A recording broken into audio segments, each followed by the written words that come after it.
لیکن ماحول اس طرح بنائیں گے کہ جیسے ہزاروں عورتیں اپنے بچوں کو اٹھا کر گھروں سے سڑکوں پر نکل آئی ہیں، حالانکہ وہ ایک مخصوص ان کا ایک ٹولہ ہے، منڈلہ ہے عورتوں کا، جو ہر جلسے میں بچے اٹھا کر پہنچ جاتا ہے، اور ان کی تعداد چند درجن ہوتی ہے، چند درجن سے بھی کم ہوتی ہے۔ تو یہ ایک تو ان کا ایک نفسیاتی طریقہ واردات ہے۔ اور پھر سوشل میڈیا پر جو ان کے چینل ہے وہ لائیو دکھائیں گے، اور لائیو دکھانے کے ساتھ ساتھ کمنٹری نشر کریں گے کہ حد نظر تک لوگوں کو ہجوم ہے، گننا ممکن ہی نہیں ہے، ڈرون طیارے اوپر اڑ رہے ہیں، ان کے کیمروں کو بھی سمجھ میں نہیں آ رہی کہ جلسہ کہاں سے کور کریں کہاں سے نہ کور کریں، اتنی دنیا یہاں پہنچی ہوئی ہے۔ اور جلسہ شروع ہونے میں 4 گھنٹے 2 گھنٹے سارا پنڈال خالی پڑا ہوا ہے، تو لیکن وہ کمنٹری کر رہے ہوں گے کہ جلسہ ہونے میں ابھی 4 گھنٹے باقی ہیں، لیکن جلسہ گاہ ابھی سے بھر چکی ہے، کوئی وہاں تل دھرنے کے لیے جگہ نہیں ہے، اور پھر پرانی کلپ بھی چلاتے ہیں، جوڑ کر ساری کاریگری کرتے ہیں، اور جلسوں میں ایک کاریگری ان کی ایسی ہے جو دنیا میں کسی اور پارٹی نے نہیں کی۔ یہ بات عمران خان کی ذہانت کو داد دینا پڑے گی کہ اس نے یہ طریقہ دریافت کیا کہ جلسے میں جب لائٹنگ کی جائے تو ان کے بلب کا رخ اوپر کی طرف کیا جائے۔ جب جلسہ گاہ میں رخ اوپر کی طرف ہوگا، ڈرون کیمرے کے ذریعے فوٹو کھینچی جائے گی، تو جہاں خالی پیچ ہے، مثلا 40 آدمی جہاں کھڑے ہیں، آگے اتنی جگہ خالی ہے کہ اس میں 400 آدمی آ سکتے ہیں، پھر اس کے بعد 40 آدمی کھڑے ہیں، پھر خالی جگہ ہے جہاں 400 آدمی آ سکتے ہیں، تو وہ اوپر سے جو ڈرون کھینچے گا وہ سارا نیچے کا سارا منظر لوگوں سے بھرا ہوا نظر آئے گا، کیونکہ سائے، شیڈ اور چہرے سب کچھ مکس ہو جائیں گے اس روشنی میں۔ یہ وہ ٹیکنیک ہے جو مسلم لیگ نے یا پیپلز پارٹی نے یا جے یو آئی تو خیر اس مسئلے میں بہت ہی پھسڈی ہے۔ ان کو تو جلسہ ارینج کرنا، حالانکہ ان کے اکثر جلسے پی ٹی آئی والوں سے بڑے جلسے ہوتے ہیں، لیکن وہ ایک تو سارے لوگوں کو آرڈر دے دے کر ایک دوسرے کے قریب بٹھا دیتے ہیں، سارے جڑ کے بیٹھ جاتے ہیں، اور پھر وہ کرتے بھی دن کے وقت ہیں جب یہ لائٹنگ والے جو میجک ہے یہ نہیں ہو سکتی۔ اچھا، مقبولیت کا جو غبارہ تھا وہ بھرا گیا 2 ضمنی انتخابات کی سیریز میں۔ پہلے پنجاب اسمبلی کے ضمنی انتخابات ہوئے، اس میں پی ٹی آئی جیت گئی، جبکہ مسلم لیگ کو یہ توقع تھی، اور واقعتاً یہ سچ بات ہے کہ مسلم لیگ کو توقع تھی کہ ہم یہ سیٹیں میجارٹی ان کی سیٹوں کی ہم جیت جائیں گے، کیونکہ عمران خان کی پاپولیرٹی نیچے آ چکی ہے۔ لیکن عمران خان ان 20 میں سے 15 سیٹیں جیت گیا۔ تو پھر میڈیا نے ایک پلاننگ کے تحت یہ غل مچایا کہ عمران خان 20 میں سے 15 سیٹیں جیت گیا، گویا کہ اس نے 3 چوتھائی اکثریت حاصل کر لی ہے۔ اس پہلو کو کسی نے آنے ہی نہیں دیا سامنے کہ یہ 20 کی 20 سیٹیں عمران خان کی تھی، اس میں سے عمران خان 5 سیٹیں ہار گیا ہے، مقبولیت اس کی کم ہوئی ہے۔ اور دوسرا پھر جب جس طرح کی باتیں آ رہی ہیں اس کے بعد کچھ ایسے شواہد ملے ہیں کہ یہ مسلم لیگ بے خبر رہی، ان کا خیال تھا کہ اب تو دھاندلی کرنے والے چلے گئے، اب تو دھاندلی کرنے والے باز آ گئے، ہم تو الیکشن جیت جائیں گے۔ تو کم سے کم 8 سیٹوں پر پی ٹی آئی کو جتوایا گیا، جس میں فیض بھی شامل تھا، جس میں باجوہ بھی شامل تھا، اور یہ پنجاب کی بیوروکریسی کو فون کر کے انہیں دھمکیاں دے کر یہ کام کرایا گیا۔ اور مسلم لیگ جو تھی اس کی حالت وہ تھی کہ وہ سسی یہ بے خبرے تیرا لٹیا شہر بھنبور نہیں، یہ معاملہ تھا مسلم لیگ کا۔ مسلم لیگ کو پتہ ہی اگلے دن چلا کہ یہ ہوا کیا ہے، اور یہ دھاندلی کی تفصیلات اس کو اگلے دن بھی نہیں پتہ چلی، یہ تو کئی ہفتوں کے بعد اس کو پتہ چلا کہ اس طرح فلاں قسم کے سطح کے افسروں کو یہ حکم دیا گیا تھا کہ تم نے یہ کرنا ہے۔ تو اس طرح، لیکن یہ ہے کہ مقبولیت کا غبارہ جو تھا وہ عمران خان کا ایک دم پھول گیا۔ دوسری سیریز آئی جب پی ٹی آئی نے 8 سیٹیں خالی کی، 9 سیٹیں خالی کی، تو ان سب پر عمران خان نے الیکشن لڑنے کا اعلان کر دیا، اور ان میں سے 2 سیٹوں پر پی ٹی آئی ہار گئی، باقی 7 پر پی ٹی آئی جیت گئی۔ اب اس جیت کو بھی اس انداز میں پیش کیا گیا کہ دیکھو 9 میں سے 7 سیٹیں عمران خان نے جیت لی ہیں، یہ کسی نے نہیں کہا کہ 9 میں سے 2 سیٹیں عمران خان ہار گیا ہے۔ شاہ محمود قریشی ہارا، کراچی والا حلقہ بھی ہارا۔ تو یہاں جے یو آئی اور اے این پی کی صوبہ پختونخوا میں جو آپس کی رائیولری تھی وہ بھی اس پر اثر انداز ہوئی۔ وہ اس طرح کہ مشترکہ امیدوار تھے وہاں، لیکن جہاں جے یو آئی کا امیدوار تھا وہاں اے این پی والے گھروں سے نہیں نکلے، اور جہاں اے این پی کا امیدوار تھا وہاں جے یو آئی والے گھروں سے نہیں نکلے۔ اور مسلم لیگ والے تو خیر وہ تو گھروں سے نکلتے ہی نہیں ہیں، وہ تو اپنے الیکشن میں بھی، ان کی ضمنی الیکشن میں ان کی حالت یہ ہے کہ وہ نہیں نکلتے۔ تو یہ جعلی ڈرامہ 2 ضمنی انتخابات کا اس طرح گھڑا گیا کہ جیسے عمران خان کے ساتھ عوام کا ایک سمندر ہے، ایک سونامی ہے، اور میں نے خود ٹی وی چینلز پر یہ لوگوں کو کہتے ہوئے سنا کہ سنی وہ بات کر رہا ہوں جو میں نے خود پروگرام سنا کہ 10 لاکھ آدمی تو پختونخوا سے آ رہا ہے اور 10 لاکھ سے زیادہ پنجاب سے آئیں گے، اس کے علاوہ گلگت سے آئیں گے، آزاد کشمیر سے آئیں گے، تھوڑے بہت سندھ کراچی سے بھی آئیں گے، اور اس کے علاوہ اسلام آباد اور پنڈی سے اس دن جو لوگ نکلیں گے وہ 72,000 افراد نے تو پنڈی میں اپنے رجسٹریشن کرائی ہے۔ 72,000 یا 75,000، 75,000 افراد نے پنڈی میں اپنی رجسٹریشن کرائی ہے کہ وہ اس روز گھروں میں سے نکل کر جلسہ گاہ میں آئیں گے، اور اتنے ہی لوگوں میں اتنی ہی تعداد میں اسلام آباد کے لوگوں نے بھی رجسٹریشن کرائی ہے، تو 1.5 لاکھ تو یہ ہو گیا، تو 30 لاکھ سے کم تو مجمع ہونا ہی نہیں ہے۔ اور پھر یہ ٹی وی پر چلنے لگے کہ اب جب لانگ مارچ شروع ہوگا تو دن بدن طوفان بنتا جائے گا، اور پھر جب اسلام آباد پہنچے گا تو بس کچھ بھی نہیں بچے گا، نہ کچھ شجر بچے گا، نہ کوئی حجر بچے گا، بس ایک جھاڑو پھر جائے گا، اور پھر عمران خان کی حکومت ہوگی اور ڈنکے عمران خان کے بجیں گے چاروں طرف۔ اور اسلام آباد پنڈی کی دونوں کی آبادی تقریباً برابر ہے، وہ بھی تقریباً 18، 20 یا 22 لاکھ کا شہر ہے، اور یہ بھی تقریباً اتنا ہی شہر ہے۔ تو اس طرح یہ ایک ہوا بنائے گی، لیکن اس ہوا میں سے، غبارے میں سے ہوا پھر کب نکلنا شروع ہوئی؟ جب عمران خان نے یہ اکتوبر کے آخر میں لانگ مارچ لاہور سے شروع کیا،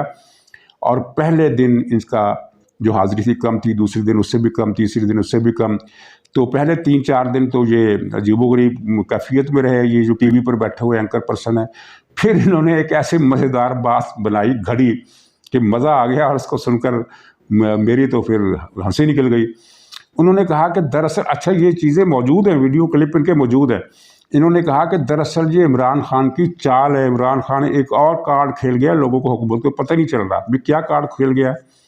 اس نے اپنے تمام ورکروں کو ہدایت کر دی ہے کہ لانگ مارچ میں تم نے صرف تھوڑی تھوڑی حاضری دینی ہے تاکہ یہ چلتا رہے، تمہیں اپنی انرجی بچا کر رکھنی ہے، جس دن فائنل کال ہوگی تم نے اس دن گھروں سے امڑ کر نکل آنا ہے اور ٹڈی دل کی طرح اسلام آباد کی طرف چل پڑنا ہے۔ یہ انہوں نے بات بنائی تھی کور اپ کے لیے، اور جھوٹ تھی، لیکن اس کا بھی پھر بیڑا غرق ہو گیا۔ بیڑا غرق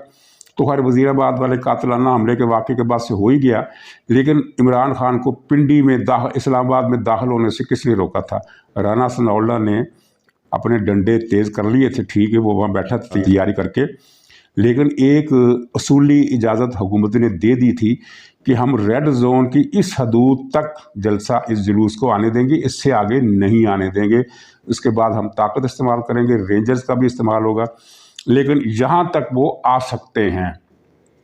یعنی اسلام آباد میں یہ داخل ہو سکتے تھے، لیکن داخل ہونے کی جرت نہیں کی۔ کس لیے نہیں کی؟ کہ پنڈی کی مری روڈ پر اس روز جو لوگ جمع تھے ان میں آدھے تو وہ تھے جو پولیس اہلکار تھے، رینجر اہلکار تھے، سیکورٹی والے تھے، کیمرے والے تھے، صحافی تھے، اخبار نویس تھے، ٹھیلے والے تھے۔ تو عمران خان کو دونوں طرفوں نے سڑک پر اندازہ لگایا، پیچھے تو خیر لوگ تھے ہی نہیں اسٹیج کے، لیکن اسٹیج کے آگے اس کی نظر وہاں تک جا رہی تھی، بلکہ اسٹیج پر بیٹھے ہوئے سب لوگوں کی نظر اس سرے تک جا رہی تھی جہاں تک یہ جلسہ عام پھیلا ہوا تھا،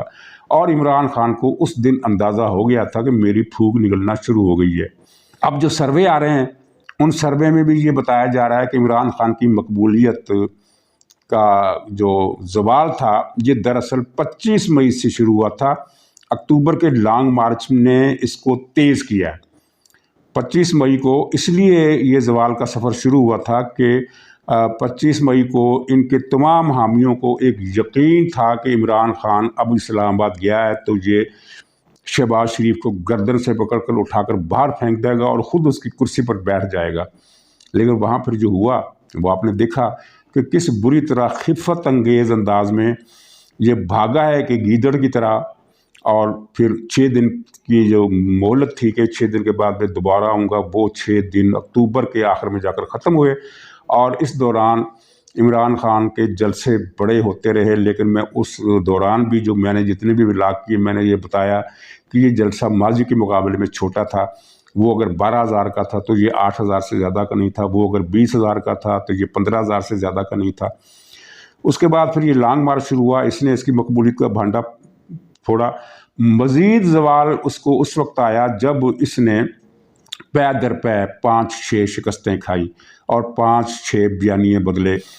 امریکہ پر سازش کا الزام اس نے واپس لے لیا، ڈنکے کی چوٹ پر واپس لیا۔ پھر یہ بھی کہہ دیا کہ اسٹیبلشمنٹ نے سازش نہیں کی، لیکن اسٹیبلشمنٹ کا جرم یہ تھا کہ جب یہ